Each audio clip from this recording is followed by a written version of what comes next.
오늘의 본문의 말씀은 눈물의 선지자라 불리는 예레미야에게 일어난 그런 사건입니다. 우리가 보통 이 예레미야를 가리켜서 말할 때에 눈물의 선지자라는 말을 많이 해요. 그런 이유가 예레미야서 9장에 나와 있는 한 성경 구절 때문에 그러한데요. 예레미야 9장 1절에 보면 이런 성경 구절이 있습니다. 제가 한번 읽어드리겠습니다. 어찌하여 내 머리는 물이 되고 내 눈은 눈물 근원이 됐고 죽임을 당한 딸 내 백성을 위하여 주야로 울리로다. 이 백성을 향한 그 예레미야의 심정이 잘 나와 있는 그런 내용이라는 거죠. 예레미야는 백성들을 보면서 애통하는 마음을 가지고 그 백성들을 바라보는 그런 선지자였습니다. 정말 하나님의 뜻을 전하기를 원했고 그게 돌아오기를 원하는 간절한 마음이 있었는데 백성이 그렇게 행하지 못하자 눈물을 흘리는 마음으로 눈물을 흘리면서 그 백성들을 보고 있는 그런 모습이라는 거죠. 이렇게 눈물의 선지자 예레미야에게 오늘 우리가 읽은 본문 말씀이 보니까 굉장히 무시무시한 어떠한 사건이 일어나게 됩니다. 사람들이 예레미야를 죽이려 하였다라는 겁니다. 우리 아까 읽었던 말씀 11장에 보면 있는데 우리 읽진 않았지만 11장 19절 말씀 다 같이 한번 함께 읽어보도록 하겠습니다. 앞에도 나와 있고요. 한번 찾아서 한번 읽어보도록 할게요. 11장 19절 말씀입니다. 함께 읽겠습니다. 시작. 나는 끌려서 도살당하러 가는 순한 어린 양과 같으므로 그들이 나를 해하려고 꾀하기를 우리는 그 나무와 열매를 함께 박멸하자. 그를 살아있는 땅에서 끊어서 그의 이름이 다시 기억되지 못하게 하자 함을 내가 알지 못하였나이다. 지금 이 무슨 말인가 하면 백성들이 이 예레미야를 죽이려 한다는 그런 내용이에요. 자, 그 다음에 예레미야가 누구길래 백성들이 이렇게 반응을 했는지 우리가 좀 살펴봤으면 좋겠습니다. 예레미야는 과연 누구일까요? 먼저는 선지자죠, 선지자. 예레미야는요 또 제사장 출신입니다. 제사장 출신. 제사장이었고 선지자였어요. 하나님께서 수많은 제사장들 중에서 이 예레미야를 선택하시는 장면이 예레미야 1장 2절에 나와요. 아주 중요한 말씀이기 때문에 이 말씀도 한번 찾아서 한번 읽어보도록 할게요. 예레미야 1장 2절 말씀 앞에 나와 있는데요. 예레미야 1장 2절 말씀 함께 한번 읽어보겠습니다. 예레미야 1장 2절 함께 읽겠습니다. 시작. 아몬의 아들 유다왕 요시야가 다스린 지 13년에 여호와의 말씀이 예레미야에게 임하였고. 아멘. 이 말씀을 접하시면서 이 말씀이 굉장히 우리가 좀 깊이 생각해 봐야 할 말씀이라는 것을 좀 아셨으면 좋겠어요.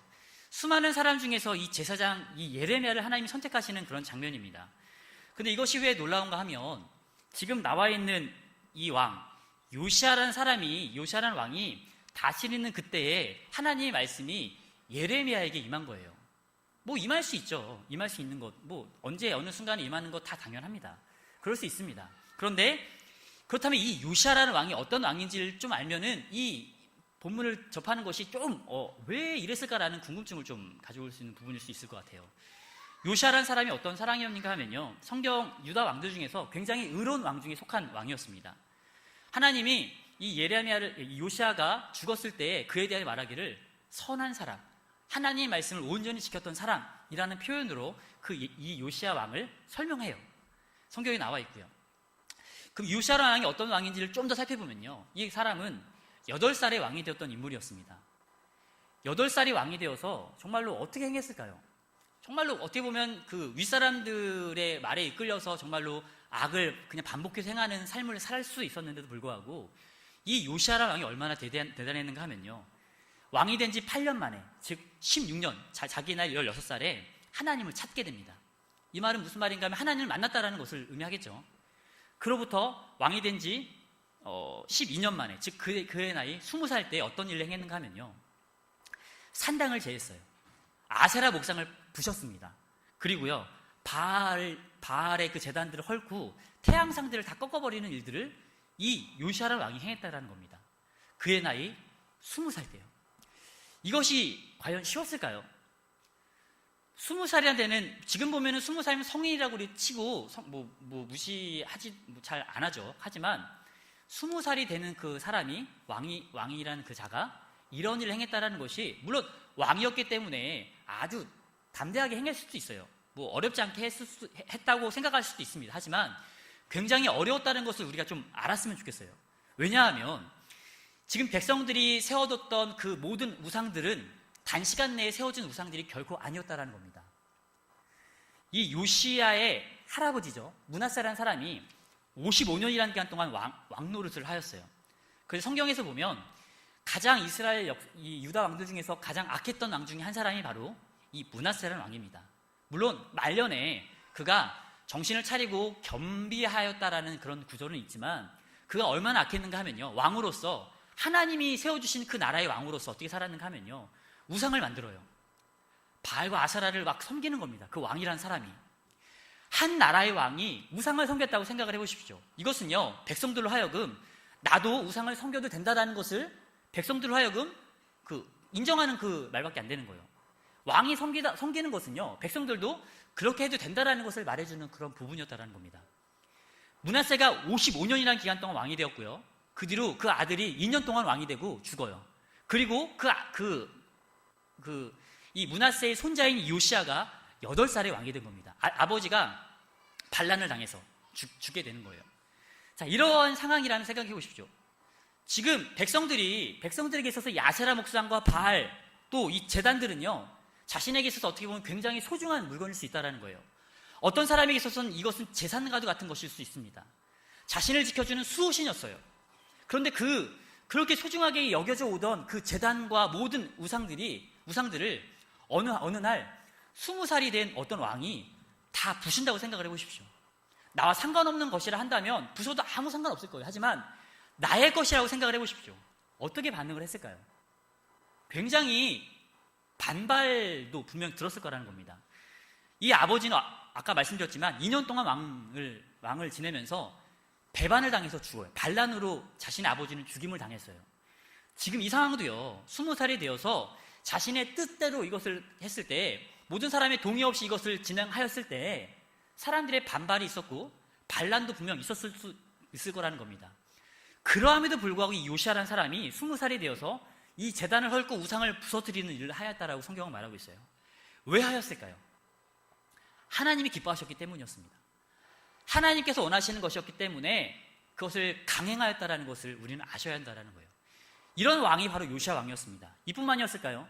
이후에 어떤 일이 있는가 하면요, 왕이 된 지 18년 만에, 즉 이 사람이 26살 됐을 때에 어떤 행동을 하는가 하면 성전을 청결하게 하다가 율법책을 발견합니다. 그리고 그 율법책을 읽던 중에 무엇을 발견하는가 하면 하나님께서 유월절을 지켜라라고 하셨던 그 명령의 말씀을 알게 된 거예요. 그래서 온 백성으로 하여금 유월절을 지키라고 선포하였던 왕이 바로 요시야 왕이었습니다. 굉장히 위대한 왕이었죠. 그리고 일평생 그 말씀을 잘 보시면요, 벗어나는 일들이 거의 없어요. 정말 신실하게 하나님의 말씀을 따랐던 그런 왕이었습니다. 왕이 된 지 31년 동안 왕생활을 하고 그의 나이 39이라는 나이에 결국 죽임을 당해요. 되게 안타깝게 죽게 됩니다. 아무튼 그런 왕이 바로 요시야 왕이었어요. 자, 그런데 왜 이 말씀을 드렸는가 하면 그 요시야 왕이 다스린 지 13년 만에 누구에게 말씀이 임하였다고요? 예레미야에게 하나님의 말씀이 임하였다고 성경은 말하고 있어요. 물론 임할 수 있죠. 하나님의 말씀이 어느 때 어느 순간에 임하든 우리는 뭐 그럴 수 있다 생각을 하잖아요. 하지만 예레미야가 어떤 선지자라고 말씀을 드렸습니까? 눈물의 선지자. 어떤 말씀을 선포했던 선지자였을까요? 회복의 말씀, 돌아와라, 이런 말씀을 선포했던 사람이 예레미야였어요. 그런데 이렇게 평화로운 그 시기에 하나님의 말씀이 예레미야에게 임하였다는 겁니다. 이 말씀을 들으면서 우리가 좀 깊이 생각해 봐야 할 부분이라는 것을 좀 아셨으면 좋겠어요.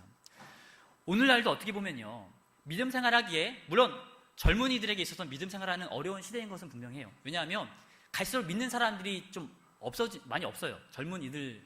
그러다 보니까 주변 사람들에서 믿음의 모습을 보이는 것이 여간 힘든 것은 아닙니다. 물론 어른들도 마찬가지겠죠. 하지만 내가 교회를 다닌다고 해서 피해 보이는 그런 시대는 아닐 거예요. 내가 교회 간다고 해서 사람들로 하여금 핍박받거나 목숨의 위협을 느끼는 그런 시대는 아니지 않습니까? 우리가 믿음 생활하는 것, 물론 조금 어려울 수는 있지만 굉장히 평화로운 시대일 수 있어요. 하지만 오늘날에도 하나님은 우리들에게 말씀하신다는 겁니다. 어떤 말씀을 하실까요? 예레미야에게 하셨던 것처럼 정신을 차리고 깨어 있어야 함을 우리들에게 분명 말씀하고 있다는 겁니다. 예레미야가 하나님의 말씀을 받았을 때 어떤 마음이었을까요? 굉장히 뜬금없는 말씀으로 받아들였을 수도 있어요. 하지만 그 일은 실제로 일어났습니다. 정말 나라가 망하는 일들이 일어나게 되었어요. 사람들이 포로로 잡혀가는 일들이 있게 되었어요. 사람들이 다시금 우상을 만들고 우상에게 절하는 일들이 계속해서 일어나게 되었다는 겁니다. 우리도 마찬가지라는 거예요. 믿음 생활은 어렵지 않은 그런 시대이지만 오늘날 하나님께서 우리에게 말씀하시는 그 말씀에 우리는 진지하게 받아들이고 귀를 기울이면서 혹 경고의 메시지가 혹시 우리에게 있는지, 우리가 정신을 차려야 한다는 그 말씀을 우리는 잘 지키고 있는지, 우리 신앙을 잘 점검하면서 그 하나님 말씀대로 살아가는 모습들이 우리에게 필요하다는 겁니다. 자, 이렇게 하나님 말씀을 잘 했던 사람이 바로 예레미야였어요. 그런데 이런 예레미야를 사람들이 죽이려 했다고 성경은 말하고 있다는 거죠. 왜 죽이려 했을까요? 왜 사람들이 예레미야를 죽이려 했을까요? 바로 그것은 하나님의 말씀을 전했기 때문이었습니다. 그렇다면 어떤 말씀을 예레미야가 전했겠습니까? 아까도 말씀드렸지만 그런 것도 있고 10장에 있는 말씀 이후에 좀 살펴보면요, 예레미야 10장 이후에 조금 말씀 살펴보면 하나님의 마음은 이런 마음이었어요. 제발 너희들 우상을 좀 버려라 라는 것이 하나님의 마음이었습니다. 너희들이 만든 그 나무가, 너희들이 만든 그 돌들이 너희를 구원할 수 없다.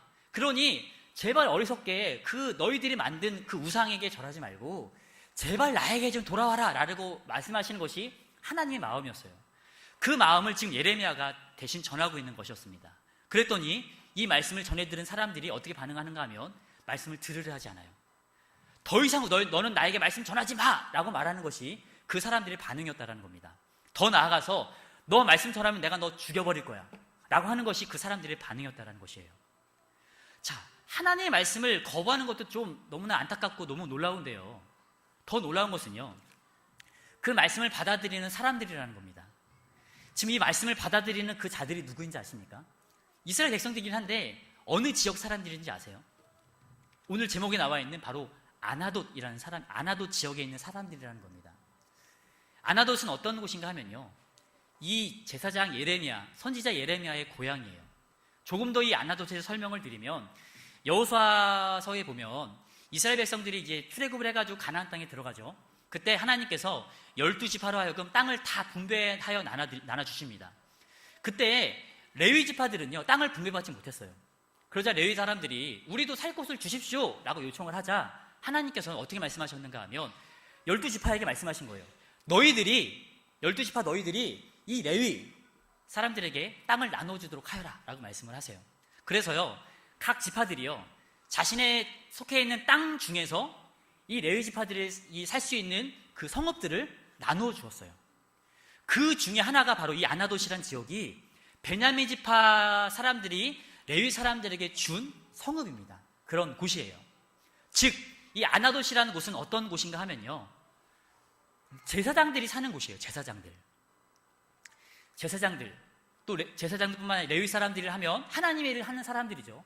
그런 사람들에게 주신 땅이 바로 이 아나돗이라는 겁니다. 그런데요, 그 아나돗이 지금 어떻게 반응하고 있다고요? 하나님 말씀을 들으려지 않아요. 하나님 말씀을 들으면서도요, 귀를 막고 더 이상 말씀을 전하지 말라고 소리치고 있습니다. 말씀 전하는 그 사람에게 너 죽여버리겠다고 지금 말하고 있어요. 이 아나돗이라는 지역이요. 더 안타까운 것은 어떤 일인가 하면요, 이 아나돗이라는 그 사람들이 이미 이 사건이 일어나기 이전에 한 번 더 그런 어려움을 당했던 그런 지역이었다는 거예요. 이사야서 10장에 있는 말씀을 살펴보면요, 그 아수르 왕 사네립이 이스라엘을 막 쳐들어와요. 그때 점령했던 이스라엘 지역들이 있습니다. 그 중에 하나가 바로 아나돗이었어요. 큰 아픔을 경험했던 그 아나돗 사람들이 한 번 아픔을 경험했음에도 불구하고 또다시 정신을 못 차리고 하나님 말씀을 들으려 하지 않는 그런 상황이라는 사실을 아셔야 한다는 겁니다. 이 말씀을 들으시면서 어떤 마음이 드시나요?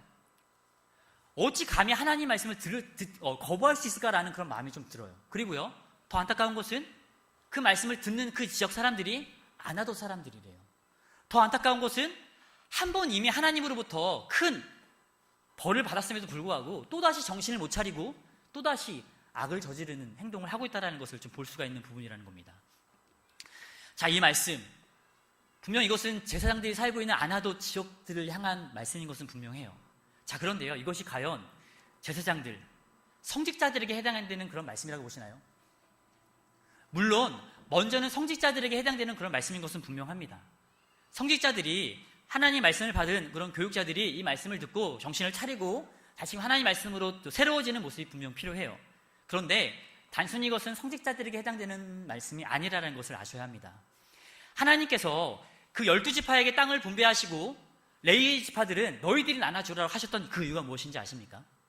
그것은 바로 각 지파들 속에서 레위 사람들이 그 지파들 속에서 하나님의 공의를 선포하고 하나님의 정의를 실현하면서 하나님의 일을 감당하도록 그 지파들 속에 레위 지파들이 살아갈 곳을 하나님께서 만들어 주셨다는 것입니다. 이 말인즉슨 무엇을 말하는가 하면 오늘날에도 우리들에게 아나돗과 같은 것들을 우리들에게 선물로 주셨다는 것이에요. 오늘날 이 세상 가운데 하나님께서 선물로 주신 그 아나돗과 같은 곳은 어디라고 보시나요? 바로 이 세상 속에서 하나님의 공의를 선포하고 정의를 실현하며 하나님의 일을 감당하며 하나님의 목소리를 내야 할 바로 우리 교회를 위하여 주신 것이 바로 교회가 바로 당시에 아나돗과 같은 지역이라는 것을 아셔야 한다는 겁니다. 자, 그런데요, 그 아나돗 사람들이 하나님의 말씀을 거부했대요. 막 정말로 강력하게 거부를 하였대요. 그럼 오늘날 교회도 하나님의 말씀을 거부한다 보시나요? 물론 적극적으로 거부하는 사람들은 아무도 없어요. 말씀이 선포되어질 적에 그 말씀을 잘 듣습니다. 이것이 오늘 교회들의 모습이죠. 그런데 적극적으로 거부하진 않지만 우리들 마음 가운데 그런 거부의 모습들이 종종 있다는 것을 아셔야 합니다. 이것을 잘 설명해주는, 좀 잘 뒷받침해주는 말씀이 신약 성경에 등장을 해요. 바로 잘 아시는 메시지 중에 4가지 밭에 대한 비유의 말씀을 아실 겁니다. 이 4가지 비유, 씨 뿌리는 비유 아시죠? 그 4가지 밭에 대한 비유인데 그 4가지 밭 중에서 우리는 생각하기를 한 가지 좋은 밭은 우리 그리스도인들에게 해당되는 말씀이고 나머지 3가지 밭은 불신자들에게 해당되는 말씀이라고 생각하시는 분들이 많이 계실 거예요. 근데 결국 그렇지 않습니다. 이 4가지 밭 모두가요, 교회 안에 있는 모든 성도들에게 해당되는 말씀이라는 것을 아셔야 해요. 이 교회 안에 이 4가지 밭을 가진 사람들이 다 골고루 등장하고 있다는 것을 아셔야 합니다. 먼저는 4가지 밭 중에 길가라는 밭이 있어요. 길가가 어떤 밭이라고 성경은 말하고 있는가 하면 다시 한번 말씀드리겠습니다. 말씀이 뿌려졌을 때 말씀을 기억조차 못하는 사람들이라고 말하고 있어요. 말씀을 들었을 때 그 말씀이 어딘지 모르고 까먹는 사람들이 바로 길가와 같은 마음들이래요. 물론 이 말씀은 믿음의 사람들과 불신자들에게 동일하게 해당되는 말씀일 거예요. 자, 2번째 밭은 돌밭이라고 했습니다. 돌밭은 어떤 밭이라고 했는가 하면 씨앗이 뿌려졌을 때 어떻게 반응을 하는가 하면요, 기쁨으로 받았대요. 말씀을 기쁨으로 받았대요. 이 말은 무슨 말인가 하면요, 하나님 말씀을 듣고 은혜 받았다는 것을 말하는 겁니다. 그런데 어떻게 됩니까? 환난과 핍박이 왔을 때 말씀을 저버리는 사람들이 바로 돌밭과 같은 사람들이래요. 가시덤불이 있죠. 가시덤불은 어떤 밭이라고 했는가 하면요, 말씀을 받아요. 말씀을 잘 받는데 문제는 그 말씀을 받고 재물의 염려 이런 것들 인하여서 넘어지는 자들이 바로 가시덤불과 같은 사람들이라고 성경은 말하고 있습니다. 자, 이 3가지 밭의 이야기를 들으시면서 이것이 정말 다른 사람들의 모습이라고 생각을 하시나요? 우리들 안에 이 3가지 밭의 경우들이 종종 등장했던 것을 많이 볼 수 있지 않으십니까? 제가 우리 전에 화요일날 우리 전도 세미나를 갔었죠. 그때 그 세미나를 담당하셨던 그 목사님께서 이런 말씀을 하셨어요. 한국교회 성도님들은 은사가 있대요. 은사. 어떤 은사가 있었다고 했는지 아시나요? 뭐 들으신 분도 계시지만 어떤 은사라고 했는지 아세요? 망각의 은사래요. 망각의 은사. 왜 망각의 은사인지 아십니까? 목사님이 설교를 오늘 했어요. 다음 주에 똑같은 설교를 합니다. 성도들이요, 막 은혜를 더 받는데요. 막 또 은혜를 받는데요. 다음 주에 또 설교를 해도요, 또 은혜를 받는데요. 망각의 은사, 재밌으라는 소리로 이렇게 말씀하셨는데 망각의 은사가 있대요. 이게 무슨 말인가 하면요, 오늘 말씀 받고요, 집에 가잖아요. 오늘 무슨 설교인지 까먹는 경우도 태반 아닙니까? 그런 경우 많잖아요. 저도 굉장히 많아요. 우리는 이것을 잘 알고 있어요. 내가 말씀을 듣고 그 말씀을 잘 잃어버린다는 것을 잘 알고 있습니다. 그렇다면, 그것을 알고 있다 한다면 우리가 좋은 밭이 되기 위해서 우리에게 가져야 할 필요는 무엇인가 하면요, 내가 말씀을 잘 잃어버린다. 그렇다면 내가 말씀을 잊지 않도록 해야 할 노력이 필요하다는 것입니다. 먼저는 적는 것 필요하죠. 또 한 가지는요, 적는 것을 굉장히 싫어하시는 목사님들도 분명히 계세요. 왠지 아세요? 적기는 열심히 적어요. 그런데요, 안 봐요. 적은 거 맨날 적어도요, 집에 가서 한 번도 안 봐요. 그 의미가 없잖아요. 그런 의미로 적는 것은 아닌데, 적는 거, 그래서 적지 않고 우리가 필요한 것은 무엇인가 하면요, 주보가 있잖아요. 주보에 있는 말씀은 그 본문 말씀만 다시 한번 집에 가서 읽어보아도요, 내가 오늘 들었던 말씀을 다시 한번 되새길 수가 있는 겁니다. 자, 이런 노력을 하는 사람들에게 어떤 일이 일어나는지 아십니까? 정말 놀라운 일이 일어나요. 내가 말씀대로 살아야지라는 마음으로 살아가는 사람들이 어떤 일이 일어나는가 하면요, 내가 한 주간 살아갈 때 순간순간 내가 들었던 그 말씀들이 생각난다는 겁니다. 단편의 예로 목사님께서 막 용서해라, 사랑을 전해라라는 말씀을 전하셨어요. 한 주간 살아갈 때 어떤 말씀이 들은지 아세요? 어떤 사람과 상대할 때 그 사람이 어떤 악을 저질러요. 내 앞에서 막 분노가 일어나죠. 그때 하나님은요, 우리로 하여금 하나님 말씀을 생각나게 하시는 거예요. 그래서 용서해라, 사랑해라는 말씀을 우리 안에 실천할 수 있도록 말씀을 다시 한번 생각나게 하시는 경우들이 있습니다. 그때 우리가 해야 할 모습이 무엇인가 하면요, 말씀대로 순종하면 되는 것이에요. 그때에 그 말씀을 순종할 때에 아까 그 4가지 밭 중에서 좋은 밭 30배, 60배, 100배의 결실을 맺게 되는 것입니다. 우리가 아나도처럼 하나님 말씀을 적극적으로 거부하는 사람들은 분명 아닐 거예요. 하지만 우리 안에 이 아나도과 같은 모습으로 하나님의 말씀을 거부하는 경우들이 우리들에게도 종종 있다는 것을 아셨으면 좋겠습니다. 그러하다 하다면 어찌해야 할까요? 우리가 아까 말씀드렸던 것처럼 내가 좋은 밭이 되고 하나님 말씀을 들었을 때에 그 말씀대로 실천하는 사람이 되어지라는 그런 마음이 우리 안에 일어나신다면요, 말씀을 듣고 그 말씀대로 순종하기 위하여 노력하시는 모습들이 여기 계신 우리 성도님들이 있기를 간절히 바랍니다. 노력하는 모습이 간절히 필요해요. 말씀을 들었으면요, 그것을 잊지 않기 위해서 오늘 돌아가셔서 오늘 본문 말씀을 다시 한번 훑어보는 것으로도 내가 하나님의 말씀을 지켜야지라는 노력이 우리에게 있는 모습이라는 것이죠. 아나도시라는 사람은요, 정말 하나님의 큰 축복을 받은 그런 사람들이었어요. 하지만 그런 축복을 받았던 그 자들이 하나님의 말씀을 거부한다? 결국 어떻게 되었을까요? 아까 읽은 말씀을 보시면 남는 자가 없을 거라고 하나님께서 벌을 내시겠다 말씀하셨어요. 남는 사람이 없겠다고 하나님께 말씀하셨다는 겁니다. 오늘날도 하나님은요, 우리들에게 계속해서 말씀하고 계세요. 목사님을 통하여, 또 우리가 있는 말씀을 통하여 말씀하고 계시고요, 이 말씀이 아니더라도 이 주변 상황들을 통하여서 하나님의 메시지를 계속해서 선포하고 계신다는 겁니다. 대표적인 예가 지금 계속해서 지진이 일어나고 있어요. 그리고요, 각처에 기근, 홍수, 재난이 많이 일어나고 있습니다. 또 앞으로는 더 많이 전염병과 같은 것이 더 많이 일어날 거예요. 나라가 나라를 대적할 거고요. 민족이 민족을 대적하는 일들이 더 많이 일어날 겁니다. 이것을 보면 하나님께서 무엇을 알라 말씀하셨습니까? 주님께서 오실 날을 알라라고 하나님께서 분명 말씀하셨다는 거예요. 사랑하는 성도 여러분, 정말 우리가 하나님 말씀에 정말 민감하게 반응하는 자들이 되었으면 좋겠습니다. 이것이 다른 사람의 일이 아니에요. 바로 우리들에게 주시는 말씀이라는 것을 기억하시고, 우리가 그 말씀을 받고 준비된 사람, 지혜로운 다섯 처녀와 같은 모습으로 하나님 말씀대로 실현하도록 하십시오. 그리하여 하나님의 축복을 받는 자들, 정말 그리고 이 아나도처럼 어리석게 하나님께 저주를 받고 벌을 받는 자들이 아니라 하나님으로부터 인정을 받고 하나님으로부터 큰 은혜를 받아 누리며 살아가시는 여기 계신 우리 모든 믿음의 성도님 되시길 주님의 이름으로 축원을 드립니다. 잠시 기도하겠습니다. 살아계신 아버지 하나님, 은혜와 사랑을 진심으로 감사를 드립니다.